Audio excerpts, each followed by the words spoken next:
IPL தொடரின் ஜாம்பவான்கள் என்றால் அது சென்னை மற்றும் மும்பை அணிகள்தான் என கூறும் அளவுக்கு இரு அணிகளும் கோலோச்சி வருகின்றன. நடந்து முடிந்த 17 ஐபிஎல் தொடர்களில் இவ்விரு அணிகள் மட்டுமே தலா 5 கோப்பைகளை கைப்பற்றியுள்ளதே அதற்கு சான்று. ஐபிஎல்லில் அசைக்க முடியாத சக்தியாக சென்னை மும்பை அணிகள் உருவெடுத்துள்ளதற்கான காரணம் குறித்து விவரிக்கிறது இந்த செய்தி தொகுப்பு.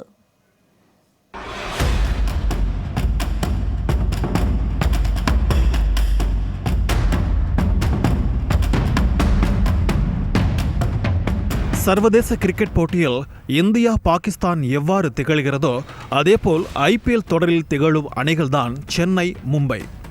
ஐபிஎல் தொடரின் தொடக்கம் முதலே ஆதிக்கம் செலுத்தி வரும் இரண்டு அணிகளும் தலா 5 முறை கோப்பையை வென்று மற்ற அணிகள் கிட்டக்கூட வர முடியாத அளவிற்கு கோலோச்சி வருகின்றன. இந்த ஆண்டு நீ கோப்பையை வென்றால் அடுத்த ஆண்டு நான் வெல்வேன் என இரண்டு அணிகளும் போட்டி போட்டுக்கொண்டு கோப்பையை வென்று மகுடம் சூட்டுகின்றன என்றே கூறலாம். சென்னை சூப்பர் கிங்ஸ் அணி 2010, 11, 18, 21 மற்றும் 2023 ஆண்டுகளிலும், மும்பை இந்தியன்ஸ் அணி 2013, 15, 17, 2019 மற்றும் 2020 ஆண்டுகளிலும் கோப்பையை கைப்பற்றி மற்ற அணிகளை அசர வைத்தனர். இந்த அணிகளின் வெற்றிக்கு முக்கிய காரணம் போட்டிகளில் சிறப்பான ஆட்டத்தை வெளிப்படுத்துவதென சிலர் கூறினாலும், ஏலத்தின் போது வீரர்களை தேர்வு செய்வதே வெற்றிக்கு முக்கிய காரணம் என கிரிக்கெட் ஜாம்பவான்கள் கூறுகின்றனர். குறிப்பாக மும்பை இந்தியன்ஸ் அணி ஆண்டுதோறும் இளம் வீரர்களை ஏலத்தில் எடுப்பதையே முக்கிய நோக்கமாக கொண்டுள்ளது. அவ்வாறு மும்பையில் இடம் பிடித்து இன்று இந்திய அணியில் அசைக்க முடியாத சக்திகளாக வலம் வரும் பூம்ரா, ஹர்திக் பாண்டியா, சூரியகுமார் யாதவ், திலக் வர்மா ஆகியோரே அதற்கு சான்றாக உள்ளனர்.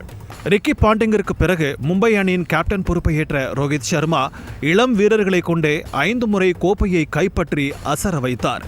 இதேபோல் சென்னை அணியை பொறுத்தவரை இளம் வீரர்களின்றி அனுபவமிக்க வீரர்களை கொண்டே 5 முறை கோப்பையை கைப்பற்றி திகைப்பூட்டியுள்ளது.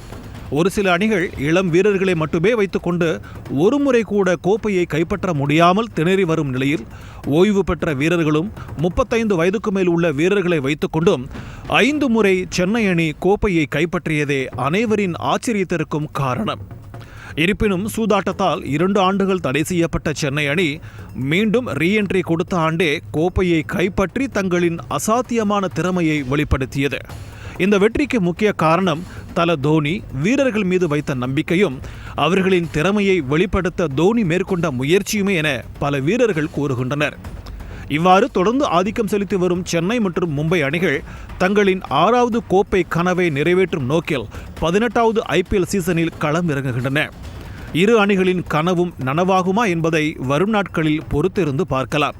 ஜெயா பிளஸ் செய்திகளுக்காக செய்தியாளர் முத்துக்குமார்.